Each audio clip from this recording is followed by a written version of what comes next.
العالمین والصلاة والسلام علی سید الانبیاء والمرسلین وعلی آلہ واصحابہ اجمعین، اما بعد فاعوذ باللہ من الشیطان الرجیم، بسم اللہ الرحمن الرحیم۔ حضرات گرامی قدر، سورۃ النساء کی جو ہے وہ ترجمہ و تفسیر شروع ہے۔ ہم نے سورۃ النساء کی آیت نمبر 127 تک کل پڑھا تھا، اور آج ہم آیت نمبر 128 میں دیکھتے ہیں کیا بتایا گیا۔ اگر کسی عورت کو اپنے خاوند سے اعراض یا بے رغبتی کا ڈر ہو تو وہ کسی بات پر مسالت کر سکتی ہے، اور صلح بہتر ہے۔ اور چونکہ انسان کی فطرت میں لالچ ہے،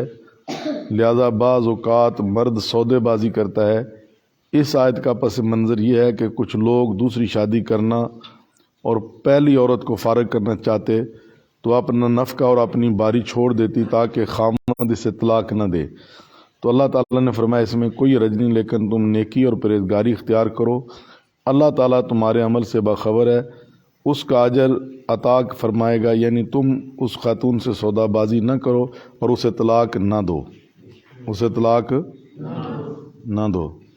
میری طرف توجہ رکھیں تھوڑی سی۔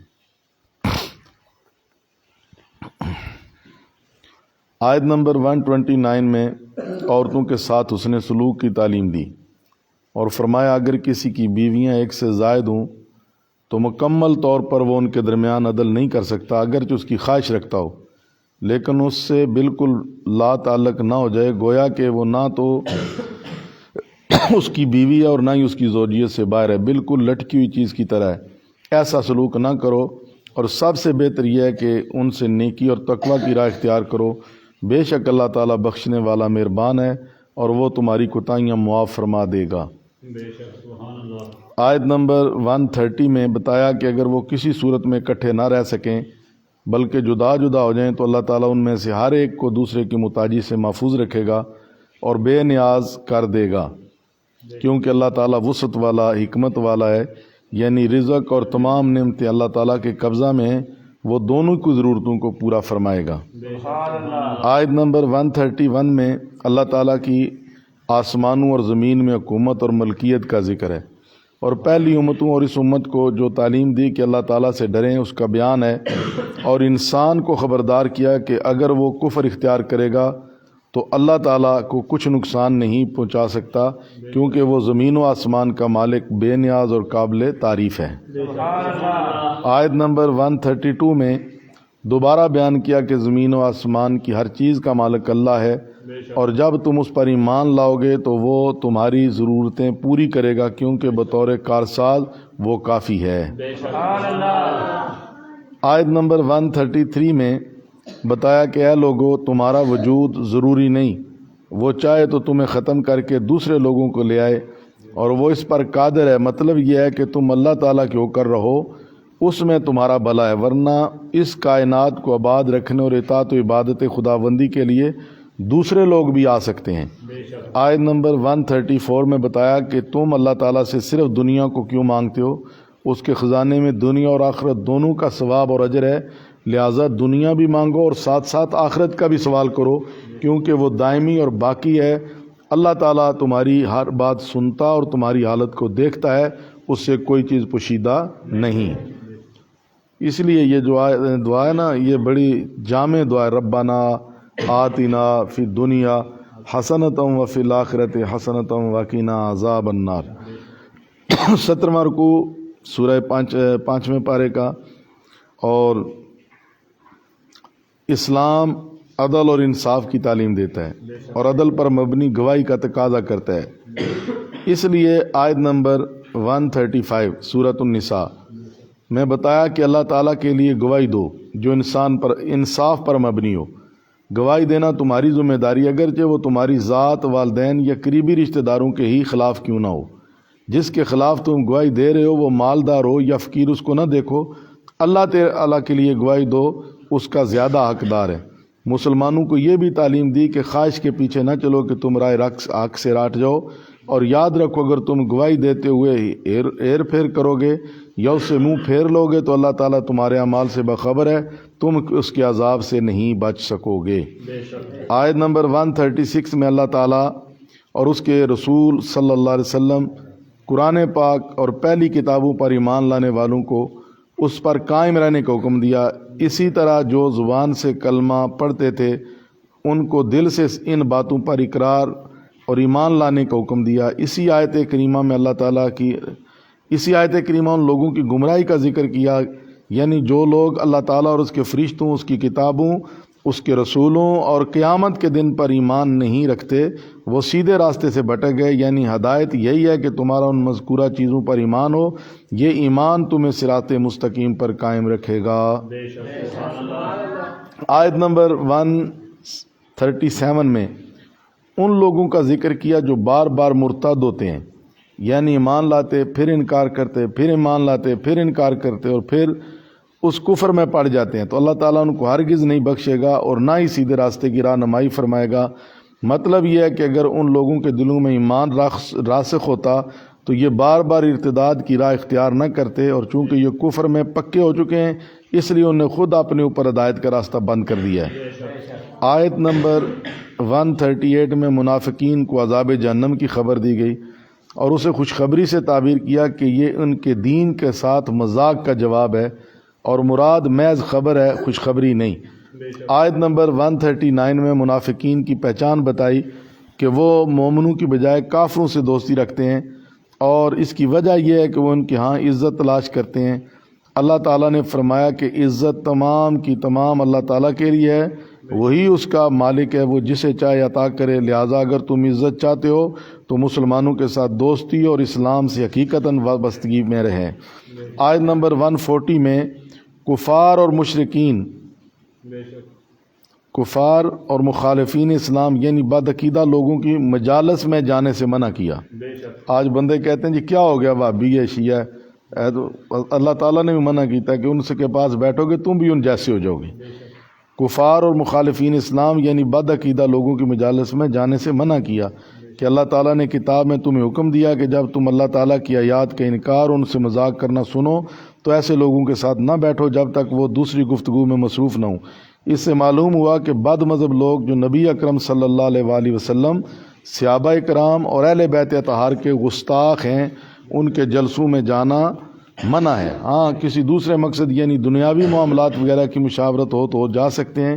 اس کی سزا یوں بیان کی کہ اگر تم ایسا کرو تو تم بھی انہی کی طرح ہو جاؤ گے۔ مزید بتایا کفار اور منافقین یعنی کھلے اور چھپے ہوئے دونوں کافروں کا ایک ہی انجام ہوگا اور وہ جہنم ہے۔ مسلمان اللہ تعالیٰ کے فضل سے جنت میں ہوں گے۔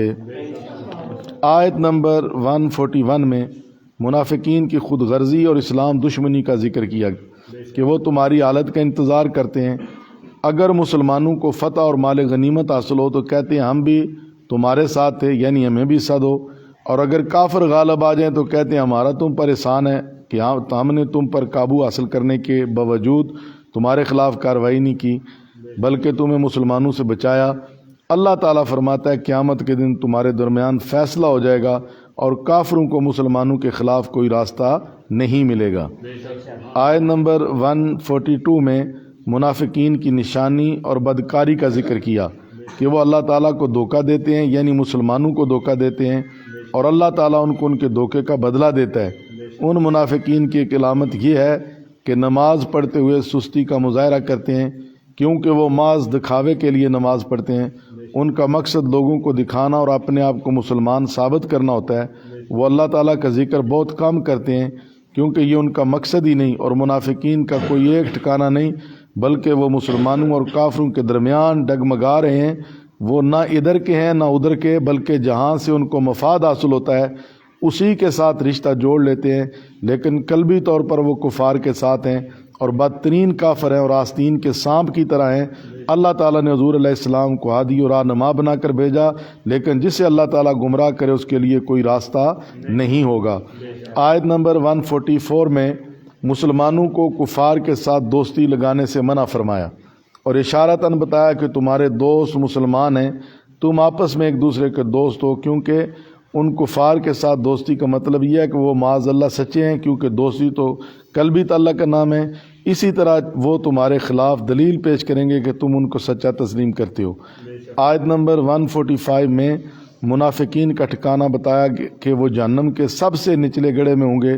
کیونکہ وہ کافر بھی ہیں اور دھوکہ باز بھی، اور ان کا کوئی مددگار نہیں ہوگا جو جہنم سے ان کو بچا لے۔ آیت نمبر 146 میں اللہ تعالیٰ کی رحمت کاملہ اور توبہ کی عظمت کا بیان ہے۔ اگر یہ منافقین مرنے سے پہلے توبہ کریں اور اپنی اصلاح کریں، نیز اللہ تعالیٰ کے دین کے ساتھ وابستہ ہو جائیں اور اس کی رسی اسلام کو مضبوطی سے پکڑیں جو اللہ تعالیٰ تک پہنچاتی ہے، اور منافقت چھوڑ کر دین اسلام کے ساتھ مخلص ہو جائیں، تو وہ مومنوں کے ساتھی ہیں اور مومنین کو عنقریب اللہ تعالیٰ اجر عظیم عطا فرمائے گا۔ آیت نمبر 147 میں بتایا کہ اللہ تعالیٰ تو رحیم و کریم ہے، اگر تم اس کے شکر گزار بندے بن جاؤ اور خالص ایمان لاؤ تو اللہ تعالیٰ علم والا ہے، وہ تمہاری حالت کو جانتا ہے، لہذا وہ تمہیں اس کا اجر عطا فرمائے گا۔ جی یہاں پر 5واں پارہ ختم ہو رہا ہے، اب 6واں پارہ شروع ہو رہا ہے، اور یہ سورۃ النساء کی آیت نمبر 148 ہے، جس میں مسلمانوں کو بری باتیں پھیلانے اور ظاہر کرنے سے منع فرمایا تاکہ معاشرے میں فساد برپا نہ ہو۔ البتہ اپنے دفاع کے لیے اس کا اظہار کر سکتا ہے تاکہ اس کو انصاف ملے، اور اللہ تعالیٰ جو سنتا جانتا ہے وہ مظلوم کی مدد فرمائے گا۔ آیت نمبر 149 میں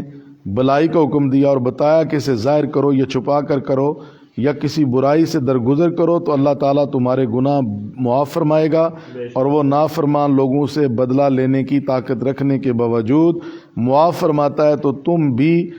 ان اچھے اخلاق کو اپناؤ۔ پھر فرمایا لہٰذا جو لوگ اللہ تعالیٰ پر ایمان کا دعویٰ کرتے ہیں لیکن اس کے رسول علیہ السلام پر ایمان نہیں رکھتے، یا کسی رسول کو مانتے ہیں کسی کو نہیں مانتے اور اس کے درمیان راستہ تلاش کرتے ہیں، یہ لوگ پکے کافر ہیں اور اللہ تعالیٰ نے ان کے لیے ذلت والا عذاب تیار کیا ہے۔ یہ بیان آیت نمبر 150 اور 151 میں ہے۔ آیت نمبر 152 میں بتایا اس کے برعکس جو لوگ اللہ تعالیٰ اور اس کے تمام رسولوں پر ایمان لانے میں ان کے درمیان فرق نہیں کرتے تو اللہ تعالیٰ ان کے اس اچھے عمل کا بہت زیادہ ثواب دے گا اور ان کی عملی کوتاہیوں کو بخش دے گا، کیونکہ وہ بخشنے والا نہایت مہربان ہے۔ پھر بتایا کہ اس وقت تک آدمی مومن نہیں ہو سکتا جب تک اللہ تعالیٰ کے تمام رسولوں پر ایمان نہ لائے، اہل کتاب کی طرح نہ ہو کہ کسی رسول کو تسلیم کیا اور کسی پر ایمان نہ لایا۔ دوسرا رکوع آیت نمبر 153 میں بتایا کہ اہل کتاب ہیلے بہانے کرتے ہیں کہ آپ ان کے لیے آسمان سے کتابیں اتاریں، اور فرمایا کہ ان کے آباء و اجداد حضرت موسیٰ علیہ السلام سے اسی قسم کے مطالبات کر چکے ہیں، جس طرح انہوں نے کہا کہ حضرت موسیٰ علیہ السلام ہمیں اللہ تعالیٰ کو ظاہراً دکھائیں، تو چونکہ ان کا یہ مطالبہ حد سے تجاوز کرنا اور ناک تھا، تو اس گناہ کی وجہ سے اللہ تعالیٰ نے بجلی کی کڑک کے ذریعے ان پر عذاب نازل کیا۔ پھر جب حضرت موسیٰ علیہ السلام کوہ طور پر تشریف لے گئے تو ان لوگوں نے بچھڑے کی پوجا شروع کر دی، حالانکہ توحید پر واضح دلائل آ چکے تھے، لیکن اللہ تعالیٰ نے ان کو معاف کر دیا اور حضرت موسیٰ علیہ السلام کو واضح غلبہ عطا فرمایا۔ اس آیت کریمہ کے پس منظر یہ ہے کہ کچھ یہودی حضور علیہ السلام کے پاس آئے اور انہوں نے مطالبہ کیا کہ جس طرح موسیٰ علیہ السلام تورات کی تختیاں لے کر آپ بھی آسمان سے کتاب لائیں، تو اس کا اللہ تعالیٰ نے رد فرمایا۔ آیت نمبر 154 میں فرمایا کہ ان کے اسی طرح کے ناجائز مطالبات پر ان پر طور پہاڑ کو بلند کیا گیا کہ ان پر گرا دیا جائے، نیز جب ان کو ہفتہ کے دن مچھلیوں کے شکار سے منع کیا گیا اور بیت المقدس میں جھکتے ہوئے داخل ہونے کا حکم دیا، ان سے پکا وعدہ لیا لیکن انہوں نے مخالفت کی۔ آیت نمبر 155 اور 157 تک میں ان کی نافرمانیوں کا ذکر فرمایا کہ جب انہوں نے ہمارے وعدے کو توڑا اور آیات الہیہ کا انکار کیا اور انبیاء کرام علیہ السلام کو ناک قتل کیا، حضرت زکریا اور حضرت یحییٰ علیہ السلام کو شہید کیا، اور ہماری باتیں قبول کرنے کی بجائے انہوں نے کہا کہ ہمارے دلوں پر پردے پڑے ہیں، تو فرمایا ان کے کفر کی وجہ سے اللہ تعالیٰ نے ان پر مہر لگا دی، اس لیے ان میں سے بہت کم ایمان لائے ہیں، اسی طرح ان یہودیوں نے کفر کیا اور حضرت مریم علیہ السلام پر گناہ کا بہتان باندھا اور جھوٹ بولا کہ انہوں نے حضرت عیسیٰ علیہ السلام کو سولی پر چڑھایا ہے، حالانکہ نہ تو انہوں نے ان کو شہید کیا نہ سولی پر چڑھایا، لیکن انہوں نے شبہ میں اپنے ہی آدمی کو قتل کیا۔ اور جو لوگ حضرت عیسیٰ علیہ السلام کے معاملے میں اختلاف کرتے ہیں وہ شک میں ہیں، ان کے پاس یقینی علم نہیں بلکہ وہ اپنے گمان کے پیچھے چلتے ہیں، اور یقینی بات تو یہ ہے کہ انہوں نے آپ کو شہید نہیں کیا۔ حضرت عیسیٰ علیہ السلام زندہ ہیں، چوتھے آسمان پر ہیں۔ قرب قیامت کی نشانیوں میں سے ایک یہ نشانی ہے کہ آپ اتریں گے جامع مسجد دمشق کے مینار پر، فجر کے وقت جو ہے وہ فرشتے انہیں اٹھا کے جائیں گے، پھر حضرت سیدنا امام مہدی انہیں وہاں سے نیچے اتاریں گے، اور اللہ تعالیٰ آپ کو یہ توفیق دے گا کہ آپ جو ہے نیزہ مار کر دجال کو قتل کریں گے۔ یہ ہمارا ایمان ہے۔ آیت نمبر 158 میں بتایا کہ اللہ تعالیٰ نے حضرت عیسیٰ علیہ السلام کو اپنی طرف اٹھا لیا، اور اللہ تعالیٰ غالب ہے، ایسا کر سکتا ہے، اور اس کے کام حکمت پر مبنی ہے۔ ان تمام خرابیوں کی وجہ سے یہودی لعنت کے مستحق ہو گئے اور ان کو بندر اور خنزیر کی شکل میں تبدیل کر دیا گیا۔ کونو قردۃ خاسئین، ہو جاؤ ذلیل بندر، اور اب تو اللہ کہہ رہا ہے کہ میں نے انہیں خنزیر بھی بنایا ہے۔ آیت نمبر 159 میں حضرت عیسیٰ علیہ السلام کے بارے میں مزید بتایا کہ ابھی ان کا وصال نہیں ہوا، اور ان کے وصال سے پہلے تمام اہل کتاب ان پر ایمان لائیں گے، اور آپ قیامت کے دن ان پر گواہ ہوں گے، یعنی حضرت عیسیٰ علیہ السلام گواہی دیں گے کہ انہوں نے ان لوگوں کو توحید کا درس دیا اور شرک سے روکا تھا۔ آیت نمبر 160 میں بتایا کہ یہودیوں نے چونکہ اللہ تعالیٰ کی نافرمانی کر کے اپنے اوپر ظلم کیا، اس لیے ہم نے کچھ پاکیزہ چیزیں جو پہلے ان کے لیے حلال تھیں ان پر حرام کر دیں، اور اس وجہ سے بھی کہ وہ اللہ تعالیٰ کے راستے سے لوگوں کو روکتے تھے۔ معلوم ہوا گناہوں کی وجہ سے اللہ تعالیٰ کی نعمتیں رک جاتی ہیں، اس لیے ہمیں اللہ تعالیٰ کی فرما برداری سے کبھی بھی منہ پھیرنا نہیں چاہیے۔ آیت نمبر 161 میں ان کی دو خرابیاں مزید بیان کی گئیں۔ وہ سود کھاتے تھے حالانکہ ان کو اس سے منع کیا گیا تھا، اسی طرح ایک دوسرے کا مال ناجائز طریقے مثلا رشوت وغیرہ سے کے ذریعے کھاتے تھے تو وہ حلال رزق سے محروم کر دیے گئے۔ یہ تو دنیا کی سزا ہے، اور آخرت میں ہم نے کافروں کے لیے اللہ کہتا ہے دردناک عذاب تیار کر رکھا ہے۔ آیت نمبر 162 میں بتایا کہ تمام یہودی ایک جیسے نہیں، ان میں سے بعض علم اور ایمان میں راسخ اور پکے ہو چکے تھے،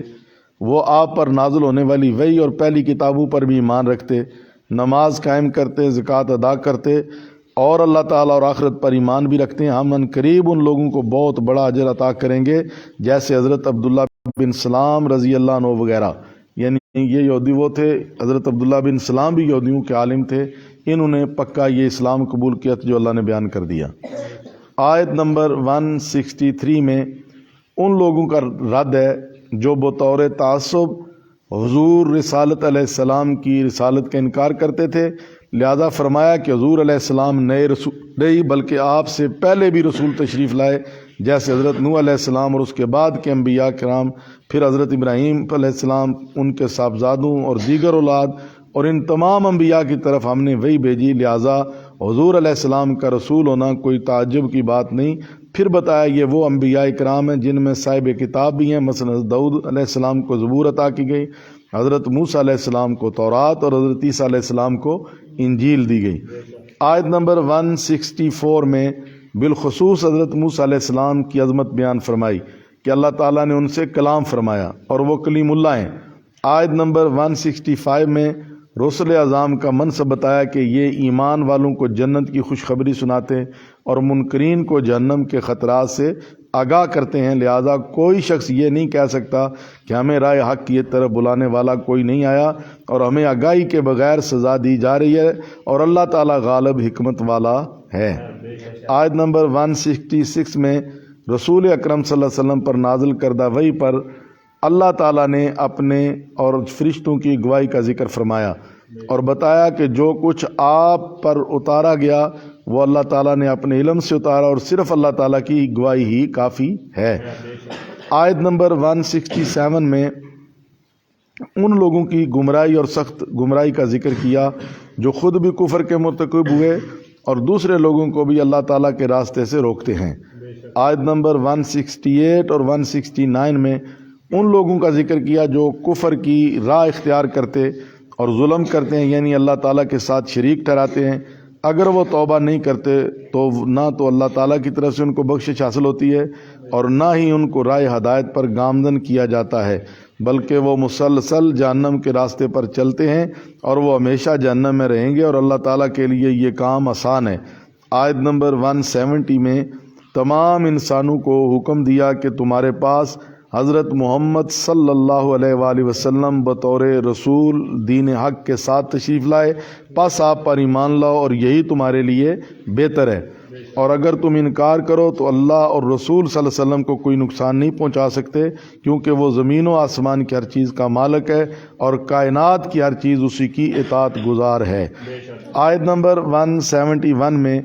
مشرکین کو خبردار کیا کہ دین حق میں معبود صرف ایک ہے اور وہ اللہ تعالیٰ ہے، لہٰذا تم دین میں زیادتی کر کے اللہ تعالیٰ پر ناحق بات نہ کہو کہ 3 خداؤں کا قول کرو اور حضرت عیسیٰ علیہ السلام کو اللہ تعالیٰ کا بیٹا کہو، آپ تو اللہ تعالیٰ کے رسول اور کلمہ ہیں، اس کے حکم سے باپ کے بغیر پیدا ہوئے، وہ کلمہ جو حضرت مریم علیہ السلام کی طرف ڈالا، اور روح اللہ ہیں، پس اللہ تعالیٰ اور اس کے رسول میں پر ایمان لاؤ، اس میں تمہاری بھلائی ہے، کیونکہ مشرک کی بخشش نہیں ہوگی۔ اللہ تعالیٰ تو ایک ہی معبود ہے اور وہ اولاد اور ماں اور باپ سے پاک ہے، بلکہ زمین و آسمان کی ہر چیز کا مالک ہے، اور تمہیں کسی اور معبود کی ضرورت نہیں، کیونکہ وہ بطور کارساز تمہارے لیے کافی ہے۔ کلمہ سے مراد لفظ کن ہے، یعنی ہو جا، اور روح سے یعنی ذی روح مراد ہے، یعنی حضرت عیسیٰ علیہ السلام۔ باقی لوگوں کی طرح ہیں، وہ معبود نہیں ہیں۔ 3 خداؤں سے مراد اللہ تعالیٰ، حضرت مریم اور حضرت عیسیٰ علیہ السلام عیسائیوں کے مطابق ہیں، اس کا اللہ نے اس میں رد کیا ہے۔ یہ 6 پارے کا 4تھا رکوع ہے، اور سورۃ النساء کی آیت نمبر 172 میں بتایا کہ اگر حضرت عیسیٰ علیہ السلام اللہ تعالیٰ کا بندہ ہونے سے معاذ اللہ نفرت بھی کرتے، پھر بھی وہ معبود نہ ہوتے، لیکن عیسیٰ علیہ السلام اللہ تعالیٰ کی بندگی سے نفرت نہیں کرتے تھے، تو اس کے باوجود تم اس کو اللہ کا بیٹا کیوں مانتے ہو؟ اسی طرح فرشتے جب اللہ تعالیٰ کی بندگی پر راضی ہیں تو مشرکین انہیں اللہ تعالیٰ کی بیٹیاں کیوں کہتے ہیں؟ اور یہ بات یاد رکھو کہ جو شخص اللہ تعالیٰ کا بندہ ہونے سے نفرت کرے اور تکبر کرے تو وہ اور تمام مشرکین بالآخر اللہ تعالیٰ کے پاس جمع ہوں گے اور اپنی بدعقیدگی کی سزا بھگتیں گے۔ آیت نمبر 173 میں ایمان والوں کی جزا اور مزید فضل کا ذکر کیا جو ان کو عطا ہوگا، اور اللہ تعالیٰ کی بندگی سے نفرت اور تکبر کرنے والوں کی سزا کا ذکر فرمایا کہ ان کے لیے دردناک عذاب ہوگا، اور انہیں کوئی دوست اور مددگار میسر نہیں آئے گا جو ان کو اللہ اس عذاب سے بچائے۔ آیت نمبر 174 میں اللہ تعالیٰ کی 2 نعمتوں کا ذکر کیا گیا، میری طرف توجہ کریں، 2 نعمتوں کا ذکر کیا گیا جو اللہ تعالیٰ کی طرف رہنمائی کرتی اور روشنی عطا کرتی ہیں۔ ایک کو برہان یعنی دلیل کہا اور وہ حضور علیہ السلام ہے، اور دوسری نعمت کو نور کہا اور وہ قرآن مجید ہے۔ جو لوگ حضور علیہ السلام سے کامل وابستگی اختیار کرتے اور قرآن پاک سے ہدایت حاصل کرتے ہیں وہ اللہ تعالیٰ کے محبوب اور دوست بن جاتے ہیں۔ آیت نمبر 175 میں ایمان والوں پر عنایات خداوندی کا ذکر ہے۔ ارشاد فرمایا جو اللہ تعالیٰ پر ایمان لائے اور انہوں نے اس کی رسی اسلام اور قرآن سے مضبوط رشتہ قائم کیا، اللہ تعالیٰ ان کو اپنی رحمت اور فضل سے نوازے گا اور وہ دنیا میں بھی انہیں بھٹکنے سے بچا کر سیدھے راستے کی طرف لے جائے گا۔ آیت نمبر 176 میں کلالہ کے بارے میں حضور علیہ السلام سے فتویٰ پوچھنے کا بیان ہے۔ لوگ پوچھتے ہیں کلالہ کون ہے اور اس کے لیے وراثت کا کیا حکم ہے؟ تو فرمایا ہے محبوب صلی اللہ علیہ وسلم آپ ان لوگوں کو بتا دیں کلالہ وہ شخص ہے کہ وہ فوت ہو جائے اور اس کی اولاد نہ ہو اور اس کی ایک بہن ہو تو اس کو اس کی وراثت میں سے نصف دیا جائے گا، اور اگر وہ بہن فوت ہو جائے تو وہ بھائی اس کی پوری وراثت کا مالک ہو جائے گا، اور اگر وہ 2 یا زیادہ بہنیں ہوں تو کل ترکہ کا 2/3 ان میں تقسیم ہوگا، اور اگر اس کلالہ کے وارث بہن بھائی ملے جلے ہوں تو ایک مرد کو 2 عورتوں کے حصے کے برابر ملے گا۔ اللہ تعالیٰ تمہارے لیے یہ احکام بیان کرتا ہے تاکہ وراثت کی تقسیم میں راہ راست سے بھٹک نہ جاؤ، اور اللہ تعالیٰ ہر چیز کا علم رکھتا ہے، لہذا وہ بندوں کے اعمال اور ان کی نیتوں سے واقف ہے۔ انشاءاللہ العزیز کل ہم جو ہے وہ سورۃ المائدہ کی طرف جائیں گے۔ آج اللہ کے فضل سے ہم نے سورۃ النساء کو مکمل کر لیا ہے۔ اللہ رب العالمین ہماری حاضری کو قبول فرمائے۔